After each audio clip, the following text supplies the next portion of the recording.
Mr. Keith Boyd, Western Washington University of 1995, is your commencement speaker.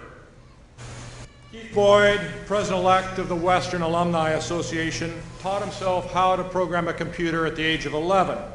But at Western, he became fascinated with politics and with leadership. He served as a legislative liaison for the Associated Students of Western. He was lobbying for student interests in Olympia, and he also served as AS president.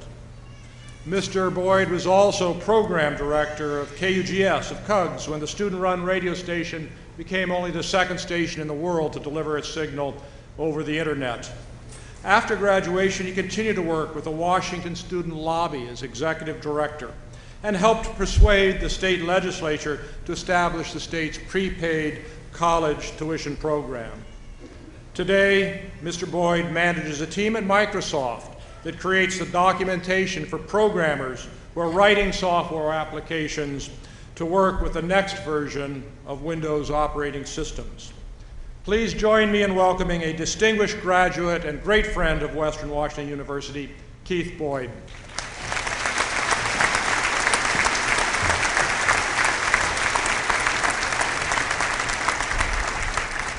So President Shepard has a saying, never follow a student, and I just learned a lesson in that. Good afternoon, graduates, family members, distinguished guests, and faculty members of Western Washington University. It's my distinct pleasure to be with you today on this historic campus in this beautiful city, and a tremendous honor to share this momentous occasion with you, the class of 2011. I stand before you today convinced that the skills and knowledge that I gained at Western prepared me extremely well for the challenges that I've encountered in my career, and have helped to distinguish myself with one of the most competitive companies in the world. The critical thinking skills that I developed, the same critical thinking skills that you've been honing these last few years, have opened doors for me time and time again. Excuse me. Have no doubt that the well-rounded liberal arts education you received at Western has prepared you extremely well for the realities of the modern workforce. I want to thank each of you for choosing Western in the first place. It seems that every year, the quality of our incoming classes reaches new heights. With each class more impressive than the last, it's had the effect of increasing the prestige of my own degree. A rising tide lifts all boats, as they say. Your achievements before, during, and after your careers at Western make me and the rest of your fellow alumni proud. If you'd indulge me for just a moment, I'd like to take a second to recognize my lovely wife, Leslie. She made the decision to temporarily leave the workplace 7 years ago when our first child was born. And 3 boys later, she's the best mom that I know.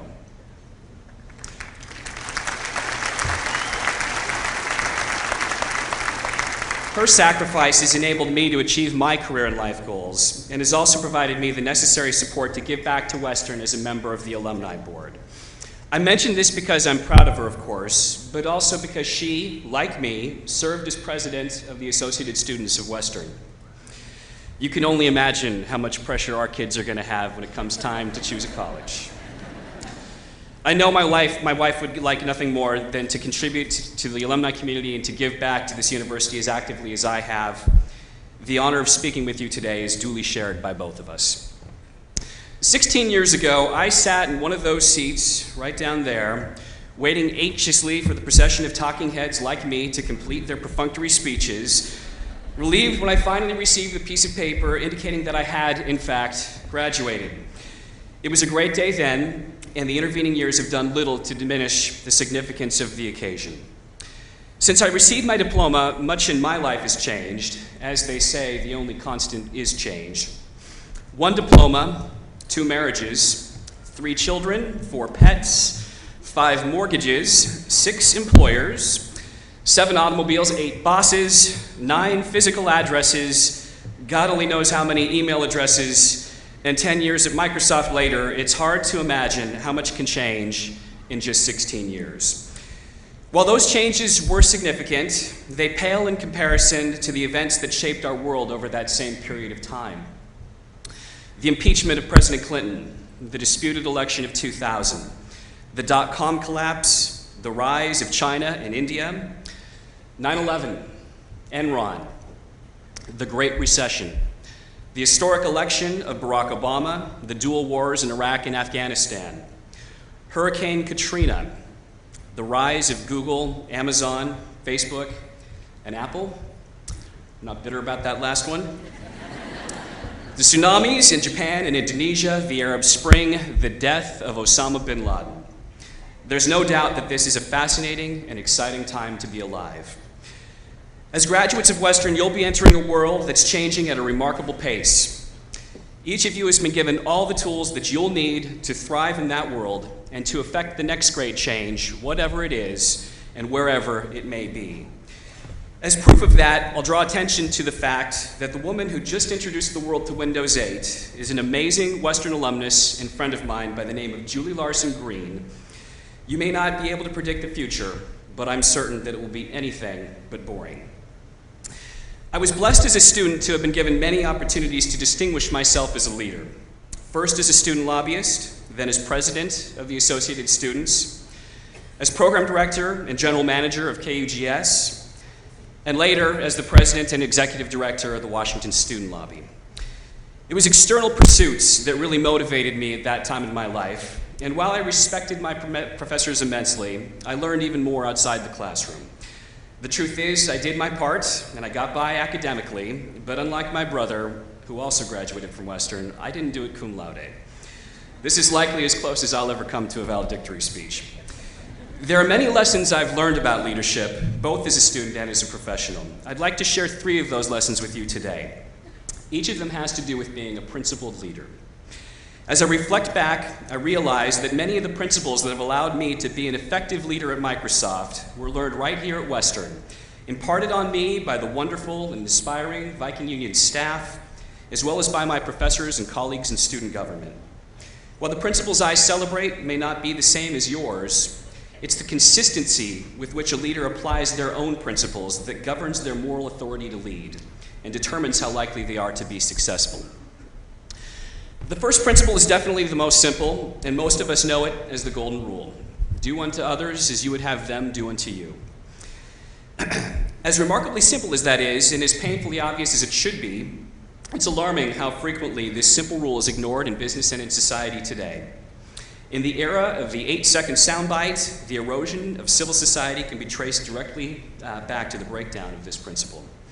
Do what you can in your life to treat people with dignity, kindness, and respect, and hopefully they'll do the same. The second principle I'd like to share with you is to celebrate failure with as much vigor as you toast success. Progress would be impossible without failure. In an era where many people are afraid to tackle big challenges, I've chosen to celebrate those people I've worked with who frequently go out on a limb, even if they sometimes fall out of the tree. The truth is, those people usually get back up, alter their strategy, and eventually achieve a breakthrough that allows them to fly. Punishing people for failure is foolish and counterproductive. Always encourage those around you to dream big, even if there's a significant risk of failure. The final principle I'd like to share with you is this: always speak the truth, no matter how unpopular. The fact of the matter is, the sky isn't always blue, the grass isn't always greener, and the news isn't always good. No organization ever changed the world on the backs of sycophants or yes men. Try to retain an optimistic and positive outlook, but don't sugarcoat it when the news is bad. You'll earn people's respect and trust when you communicate with them openly, honestly, and with conviction. Regardless of whether or not you see yourself as a leader, I'm sharing these principles with you today because your very presence here indicates that you are already a leader. Washington State invests in higher education for many reasons, the future economic vitality of the state being principal among them. But it also invests in its citizens because we need educated, active, and compassionate leaders back in our communities, the kinds of graduates that Western has been producing for generations. Irrespective of what you choose to do next in life, look for ways to provide leadership in your community. Thomas Jefferson wrote that an informed citizenry is the only true repository of the public will. Never underestimate the responsibility that you have as a college graduate to be an active and engaged member of society. A distinguishing characteristic of Western that appealed to me greatly as an undergrad was its lack of fraternities and sororities. However, in graduating, I became eligible to join a pretty exclusive club, the Alumni Association of Western. The association exists to keep our alumni community connected and informed, and to advance the broader mission of the university. Among other things, the association uses its proceeds to award student scholarships, to recognize alumni of distinction, and to arrange fun events for grads of all eras. If you haven't already done so, please consider joining the association. It was a fellow alumnus 11 years ago who first opened the door for me at Microsoft. At the time, I was a little down on my luck, a victim of the dot-com collapse, looking for my next break. A chance encounter with this old friend led to my first interview at Microsoft, and 72 hours later, I had my first job offer at the company. Never underestimate the power of your alumni network. I'd also like you to consider taking the time to let your legislators and neighbors know just how important higher education has been to you and your family. In an era of shrinking state revenues, lawmakers have few choices when it comes to balancing the budget. Consider how important your own education has been to you, then think about how much that same education will cost in 15 to 20 years. The cost of a year of tuition has more than tripled since I began my academic career back in 1990. It's our duty as college graduates to keep higher education affordable and attainable for future generations. Please do what you can to help ensure the future viability of this great institution as an alumnus. Back in 1989, I had a choice to make between attending the University of Washington and Western Washington University. I knew that both schools had world-class faculties and programs, but I didn't know much more about Western other than the fact that it was in Bellingham. When I visited in the spring of that year, I remember being amazed at the vivid beauty of this place. The lush greenery of Seaholm Hill, the dignified parlance of Old Main, the majesty of Bellingham Bay and Mount Baker, and the serene beauty of a spring sunset from the PAC Plaza. I knew almost instantly that this was the place for me, but it was a word of advice from my father that day that sealed the deal. If you attend the University of Washington, he said, you'll be a small fish in a really big pond.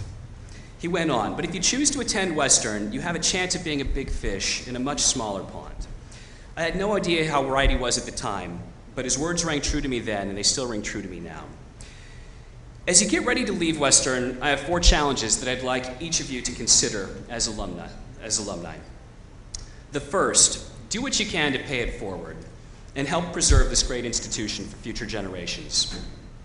Second, I challenge you to never stop trying to change the world, because each of you has nearly limitless capacity to do good, and the scope and magnitude of the problems facing our communities and our nation have never been greater. Third, live up to your obligation as a leader in your community, and when given the opportunity, lead with principle, wisdom, and compassion. Finally, I challenge each of you to remember where it all started, and whenever you think of Western, to do so with reverence and pride. Regardless of what you decide to do next in life, regardless of what the future may hold, and regardless of the size of the pond that you now find yourself in, never doubt for 1 second that each of you always has been and always will be a really big fish. Congratulations to all of you, my fellow alumni of Western Washington University.